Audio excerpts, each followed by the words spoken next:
তুমি একদিন নন্দিতা রায়ের কাছে সারা রাত ধরে, মধ্যরাতে বেশিক্ষণ ধরে কি করছো শিবু? কিচ্ছু করতে পারো না, পারফরমেন্স ইজ জিরো। দয়াল বাবা প্যাড হয়ে বাবা চাউমিন খাওয়া তুমি লোকজনকে বলনি তোমার আসল বউটা আমি জিনিয়াদি নয়? 100% আমি এটাই বলছি। কি খুশি না আজকে, দুলছে পুরো একদম। মানে খুশি হবে না কেন বলো? পাশে দুজন, পাশে দুটো বউ, বাড়িতে একটা বউ।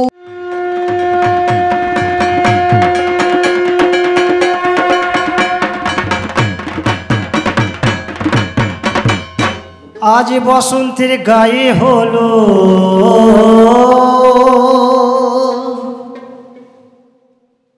আজ বসন্তের গায়ে হলো কালে বসন্তের বিয়ে গো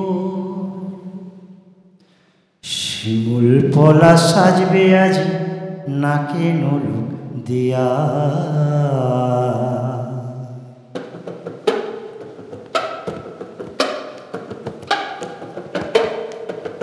আজ বসন্তের গায়ে হলুদ আজ বসন্তের গায়ে হলুদ কাল বসন্তের বিয়ে গো শিমুল পলা সাজবে আজ নাকে নলুক দেয়া গো নাকে নলুক দেয়া আজ বসন্তের গায়ে হলুদ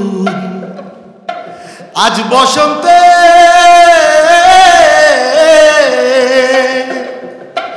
আজ বসন্তের গায়ে হলুদ কাল বসন্তের বিয়া গো শিমুল পলা সাজবে আজি নাকে নলক দিয়া গো নাকে নলক দিয়া শিমুল পলা সাজবে আজি নাকে নলক দিয়া গো নাকে নলক দিয়া শিমুল পলা সাজবে আজি নাকে নলক দিয়া।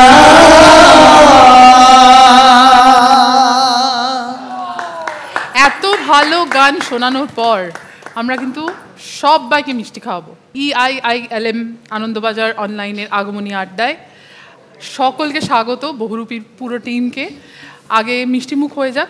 এই আড্ডা বিশেষভাবে সহযোগিতা করছেন শ্রী মণি ভাস্কর এবং প্রভুজি। শোভন দিদি তুমি বললে পুরো টিম, আমি বুঝতে পুরো পারছি। টিম কিন্তু এখানে নেই। আমার পুলিশ অফিসার বরটা নেই, এই যে নন্দিতা বেদনা। নেই।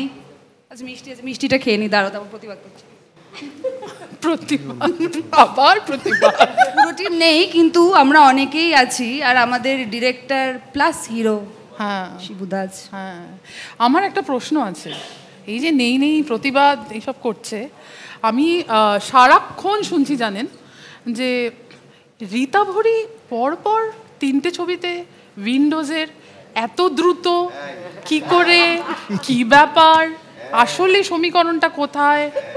রীতা ভরি প্লিজ আনসার। তুমি লোকজনকে বলনি তোমার আসল বউটা আমি জিনিয়াদি নয়? এ কি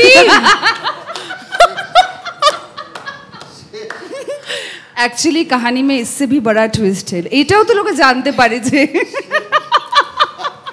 এবার আমিও প্রতিবাদ করছি। হেডলাইন মানে কি ব্যাপার, এই পরপর 3 বছর। শিবু মাইক। আমার মাইক কেন, তোমার মাইক কই? কার কি বলো তো? মানে এই এত দ্রুত বারবার রীতা ভরি ছবিতে অভিনয় মানে সুযোগ পাচ্ছে। তোমার ছবিতে তো প্রথম রীতা ডিরেকশনে, আমার ডিরেকশনে প্রথমবার। হ্যাঁ, তারপরে অরিত্রর সঙ্গে একটা গোপন আচ্ছা, আঘাত আছে। অরিত্রর সঙ্গেও আমি শুনেছি রীতা ভরি এই আনসারটাও দিতে পুরো আমি পুরোটাই রীতা ভরি সাথে কি শুনেছো? সেন্টেন্সটা কমপ্লিট করো শোভন হ্যাঁ, দিদি। শুনেছি, এই কন্ট্রোভার্সিয়াল শুনেছি জামানায় সেন্টেন্স কমপ্লিট করো। শুনেছি, দাঁড়ান তুই অত উত্তেজিত হোস, আমি বলছি আমি রেখেছি তোর জন্য আজকে। শুনেছি যে মানে একটানা শুটিং হয়েছে এই ছবিটার শান্তিনিকেতনে। এইটার তো শান্তিনিকেতনের পারটা, হ্যাঁ, মানে বীরভূমে কিছুদিন তো হয়েছে। হ্যাঁ হ্যাঁ, অনেকটা অংশ বলবো। তোর শান্তিনিকেতনের বাড়ি আছে। হ্যাঁ, ও তো বাড়িতেই থাকতো, তো হোটেলে থাকতো না। সেই বাড়িতে শুধু অরিত্রই গিয়েছিল, আর কেউ যায়। এই রহস্যটা কি? কোনো রহস্য নেই, আমরা ব্রহ্মাজানে ওখানে শুটিং করেছিলাম। সে তো চলে তখন এবার অরিত্রর বাড়িও শান্তিনিকেতনে, ওর শ্বশুর বাড়ি শান্তিনিকেতনে, নিজের বাড়িও শান্তিনিকেতনে। তো সেখানে আমি ওর বাড়িতে ওর মেয়ের জন্মদিনেও খেতে গেছি, ও আমার বাড়িতে এসেছিল। ওর দুটো বাড়ি হওয়া সত্ত্বেও ও একমাত্র শুধু তোর বাড়িতে গেছে। শোনো, সবাই ওর বাড়িতে গেছে, একমাত্র আমি যেতে না, পারিনি। এটা মিথ্যে কথা, এটা একমাত্র আমি যেতে পারিনি। সবাই কোথায় গেছে? এই কারণেই দেখেছো তো আমি যাইনি কোথাও। কিন্তু তোমার তোমার এতগুলো বউ, তুমি বড় রঙিন, এটা আজকে জানা গেল। আর ভীষণ খুশি হয়ে গেছে এখন তো দেখি এই বছরটা পুরো বিয়ে বিয়ে, কি খুশি নিজে আর কি যে এই বিয়েগুলো করতে পারছে আর কি। যাই হোক, কিন্তু মানে কৌশানী এটাও আমি শুনেছি যে মানে শিবুকে এখন তুমি খুব বকাঝকা করছো যে পরেরটা কবে, কারণ এরকম একটা রেফারেন্স দেওয়া হয়েছে যে প্রাক্তনে ইনফরমেশন, আমার কাছে ইনফরমেশন আছে দেখো প্রাক্তনে। আমার সত্যি রীতাপরির মতন না, সৌভাগ্য তোমাকে এই হয়নি যে রেফারেন্সটা কি দেওয়া হয়েছে এটাকে বলো, যে ঋতুপর্ণা প্রসেনজিৎ সেই প্রাক্তন 8 বছর আগে, তারপরে তারা আর ছবি করেনি উইন্ডোজে। ওই yes yes Yes, yes yes, yes yes. 100%। Correct, আমি এটাই বলছি যে যে তার মানে 8 বছর তোমাকে আরো ধৈর্য ধরতে হবে এই গান এই গান এটার এই আজকে কিছু তুমি কর। উত্তর দাও না, তুমি প্লিজ আজকে মানে নয় এসপার নয় উসপার বলো তো দেখি।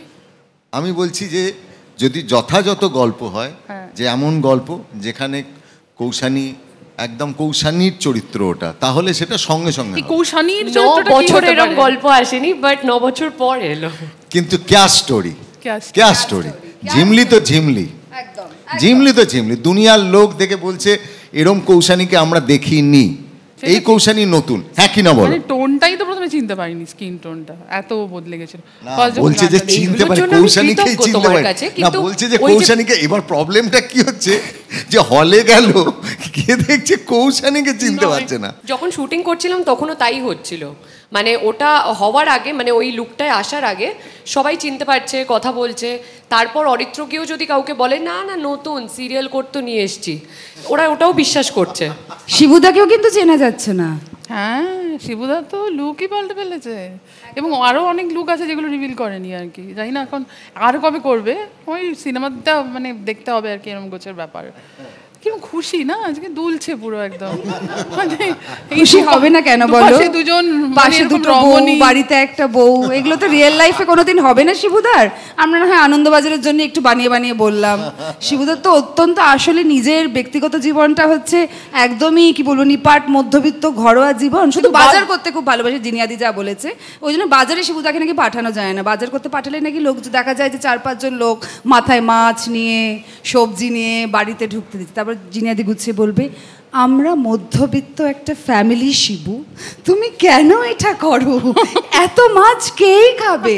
তো যেই মানুষটা জীবনটা এটা, তার তো সত্যি সত্যি এটা হবে না। আপাতত দুটো বউ সিনেমার ইয়েতে, রিউমার বউ দেখো এবং আমার বহুরূপী বউ। হতেই হবে, সে তো বটেই। বহুরূপী হতেই হবে। সবাই বহুরূপী একদমই কোনো একদম। অংশে। সব আর থেকে বড় বহুরূপী তো এই যে এখানে বসে আছেন, কিরকম লাগছে ননি? বারবার রেকর্ডিং করছো এখন এত প্রেসের সামনে, মিডিয়ার সামনে, আর কি সেই দুঃখটা আছে যেটা তুমি আমায় বলেছিলে, যে একটা দুঃখ আছে আমাদের সবার বহুরূপী হিসেবে, যে আমাদের গ্রামে বা আমাদের যারা আমরা বহুরূপী, আমাদেরকে সেইভাবে দেখা হয় না, আমাদের শিল্পকে দেখা হয় না, আমাদের শিল্পী ভাবা হয় না, আমাদের ওই 2 টাকা দিয়ে একটা ভিক্ষে দিয়ে দেওয়া হয়। আজকে যে জায়গাটায় আমি পৌঁছেছি আর যেখানে আমি এসেছি, আমি কোনোদিনও ভাবিনি যে এই জায়গাতে আমি আসবো। তাই এই জায়গাতে আমার আসার মূল হচ্ছে আমাদের শিবু স্যার। আরে আরে thank you thank you thank you. আমি শিবু স্যারকে অসংখ্য ধন্যবাদ আমার। এবং একটু দুঃখ কি ঘুচেছে? দুঃখ আমার যে আমি আজ এই জায়গায় দাঁড়িয়ে আছি, আমার যে আরও মানে আমার ছাত্ররা আছে এবং আমার সিনিয়র যারা আছে, এই জিনিসটা আমি মানে কি বলবো, আমাকে নিজে এত আনন্দ পাচ্ছি আমি আজকে, কি বলে বোঝাতে পারবো না। আপনি যদি একটু বলেন, ওকে আমি চিনেছি বলে তুমি বললাম, এরম নয় যে ও বহুরূপী সম্প্রদায়ের মানুষ বলে আমি তুমি বলে দিলাম, সেটা নয়। ওর সঙ্গে 2-3 বার আমার কথা হয়েছে। বহুরূপী সিনেমার সঙ্গীতের প্রাণপুরুষ কিন্তু বনি হ্যাঁ, ওই চক্রবর্তী। জন্যই বলছি, ওনার সঙ্গে কথা হয়নি, ওনার গান অবশ্যই শুনেছি বিভিন্নভাবে। মানে এই সিনেমাতে ছবির মানে হয় না যে বাংলা ছবিতে গানের যে দায়িত্ব নেওয়া, তখন কি মানে এই সিনেমাটা অনেক হেল্প করেছে বোধহয় একজন মানে মিউজিশিয়ানকে। আমার মনে হয় আমার মনে হয় যে কোনো মিউজিক কম্পোজারের জন্য, যে কোনো মানে একটা মিউজিক ডিরেক্টরের জন্য এটা একটা মানে স্বপ্নের মানে প্রজেক্ট। কারণ কি এর মধ্যে শুধু গান না, যে ব্যাকগ্রাউন্ড স্কোরটা আছে ওটার মধ্যেও মানে it's a dream project, because এর মধ্যে দের ইজ মানে এভরিথিং ইনভলভড ইন ইট। তাই জন্যে আর একটা কথা মানে বারেবার আমি বলবো, গ্রাম বাংলাকে শহরে আনার জন্যে এটার জন্য একটা ধক লাগে, আর ওই ধকটা কিন্তু উইন্ডোজের আছে। কারণ কি আমি অনেক ছবিতে ফোক গান করেছি, বাট মূল ব্যাপারটা কি ওকে তুলে ধরে মানে আমরা যে পুরো গানটা আমি বলেছিলাম শিমুল পলাশ কাকে দিয়ে গাওয়াতে চাও, বলছে না না ননি গাইবে। And that is the biggest thing that ওই একটা অর্গ্যানিক ব্যাপার মানে রাখতে পেরেছি। আরেকটা ব্যাপার হলো এই ছবিতে মানে নানা রকম মানে দের ইজ এ রোম্যান্টিক ব্যালেড, একটা শিমুল পলাশ আছে, ওই গানটাও শুনি, এই মানে আরেকটা ডাকাতিয়াবাসী, হ্যাঁ যে গানটা বিশাল এই করেছে, চলো হোক। আমার মনে হয় এই ছবিটার সবচেয়ে বড় মানে ব্যাপার হলো দেশ পুরো গ্রাম বাংলাকে যেই হবে ওরা দেখিয়েছে, ইট ইজ জাস্ট মার্ভেলাস, মানে চোখের জন্য একটা মানে ইটস এ বিগ বিগ। এই যে রুটে ফিরে যাওয়ার কথা বলি আমরা, শিকড়ে ফিরে যাওয়ার কথা, একদম একদম। It's called Bonnie and Noni combination. বনি আর ননি একদম পুরো একটা ব্যান্ডের নাম হবে আমাদের বনি আর ননি। একদম। দয়াল বাবা প্যার হয়ে বাবা চাউমিন খাওয়া তাকাইছে, ড্যাব ড্যাব করে তাকাইছে, মটর কলাই গোল গোল দাঁতে ভাগে না, আর ওই পাড়ার শাশুড়িরা বউ মাছে না, তাই হাটে গেলাম বাজারে গেলাম কিনে আনলাম আদা, আর আদা খেয়ে বোঝের বাবা হাঁকছে গাদা গাদা। বুকের মাঝে আগুন আমার ফাগুন 12 মাসি, চমকে দিয়ে খেলে বেড়ায় ডাকাতিয়া বাঁশি। বুকের মাঝে আগুন আমার ফাগুন 12 মাসি, চমকে দিয়ে খেলে বেড়ায় ডাকাতিয়া বাঁশি। ড্যাং ড্যাং ড্যাং জামাই এসেছে বাবা, ফ্যান খাবার ডিব্বাটা ভেঙে ফেলেছে, তাই পান খেয়েছি পিচ ফেলেছি দাঁত করেছি ছোলা, আমার বন্ধু নাম রেখেছি মুড়ি ভাজা খোলা, হেঞ্চার ফুল থোকা থোকা কানে গুজেছি, আর বর্তমানে ডাওয়ায় এসে লুচি ভেজেছি। বেশি তাকাস না, দিয়ে দিয়ে দেবো, কেন্দে মরে যাবি। তাকাইছে তাকাইছে, ড্যাব করে তাকাইছে, ময়দা মুখো। বেশি তাকাস নে, ধরে বিয়ে দিয়ে দেবো, কেন্দে মরে যাবে। কারণ মানে গানের পর কোনো কথা চলে না, কিন্তু একটা প্রশ্ন আছে আমার, শেষ প্রশ্ন এটা। হ্যাঁ বলো। তুমি একদিন নন্দিতা রায়ের কাছে হ্যাঁ। সারা রাত ধরে বা রাতের মধ্যরাতে বেশিক্ষণ ধরে প্রচন্ড বকা খেয়েছিলে, কি না নায়িকার সঙ্গে তোমার কেমিস্ট্রি জমছে না, রোম্যান্স করতে পারিনি বলে। রোম্যান্স করতে পারছো না, আদর করতে পারছো না নায়িকাকে ঠিক করে, তাই তো? তাই তো? তো সেটা একটু রিভিল করে দাও। বহুরূপী সিনেমায় শিমুল পলাশ যে গান আছে, সেই গানের যে অন্তরঙ্গ কিছু দৃশ্য, সেই দৃশ্য শুটিং যখন হচ্ছে, তো সেই শুটিংয়ে শুটিং হয়েছে। এবার প্রথম দিন শুটিং হয়েছে, 2 দিন ধরে শুটিং করবার কথা, প্রথম দিন শুটিং হয়ে তারপর আমি হোটেলে ফিরেছি। তো তারপরে নন্দিয়াদি আমাকে ডেকেছেন, ডেকে রাত্রিবেলা ডেকে বললেন তুমি এসো, তুমি কৌশানীকে একটু ডাকো।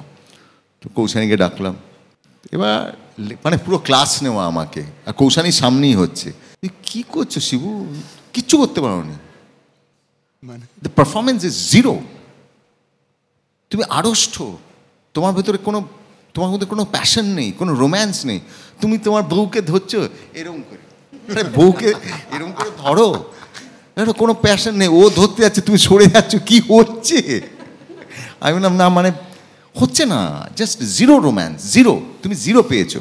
আমি বললাম ঠিক আছে, না তাহলে ঠিক করে নাও, মানে তোমাদেরকে তো বিশ্বাস করো, তোমার স্বামী স্ত্রী, তোমাদের ভেতরে তো তুমি তো, ও তো তোমার প্রেমিকা, তুমি তো। আমি বললাম ঠিক আছে, আমি কালকে ঠিক হবে, কালকে আমি চেষ্টা করবো।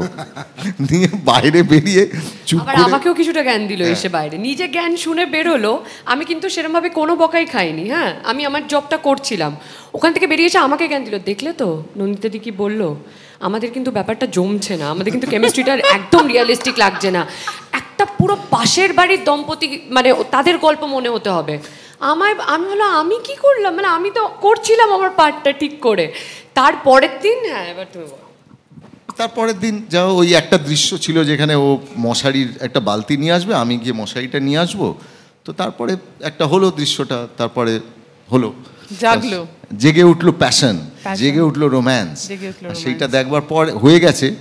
তো গালে এখানে কৌশানী একটা চুমু দিয়ে চলে যায়, তো সেই মুখে চলে যায়, হ্যাঁ চুমু দিয়ে কৌশানী চলে যায়, তো সেটা ওটা দেখেছি তো দৃশ্য। হ্যাঁ, তো সেই দৃশ্যটা যখন হয়ে যায়, আমি পুরো ভয় ভয় নন্দিয়াদির দিকে তাকিয়ে আছি, নন্দিয়াদি আমায় বললেন হয়েছে, বেটার, মাচ বেটার। ঠিক আছে, না আমি বলবো গ্রাম বাংলায় কিন্তু রোম্যান্স ওরম করেই হয়, ওই শহরের মতন আমার মনে হয় না। আমি প্রচন্ড ভয়ে ছিলাম, কিন্তু যাই হোক গান এসে গেছে, ছবি আসছে, হাজারো ডাকাতের রোম্যান্স না, ব্যাংক ডাকাতের রোম্যান্স বলে কথা। বহুরূপী একটা ভীষণ স্পেশাল ছবি, মানে যখন এই ছবিটা নন্দিতাদি ভেবে লিখেছিল প্রত্যেকটা চরিত্র, গল্পটা অনেক প্রায় 5 বছর, রাইট? 12 বছর ধরে ডেভেলপ করে এই স্ক্রিপ্টটা ড্রিম প্রজেক্ট বলতে পারো দিদির, শিবুদার, এবং আস্তে আস্তে আমরা একে একে সবাই এই বহুরূপী পরিবারের অংশ হয়েছি আমরা এক এক করে। এবং ঠিক বহুরূপী নামটার মতোই প্রত্যেকটা আলাদা আলাদা রূপে আমরা যারা রয়েছি ছবিতে, আমরা সবাই চেষ্টা করেছি আমাদের বেস্টের থেকেও যদি বেশি কিছু হয় সেইটা দেওয়ার, এবং সেই সুযোগটা আমাদের শিবুদা এবং দিদি করে দিয়েছিলেন সেটা যাতে দিতে পারি। আর সমস্তটাই কিন্তু শুধু অডিয়েন্সকে মুগ্ধ করার জন্যে, একেবারেই তাই।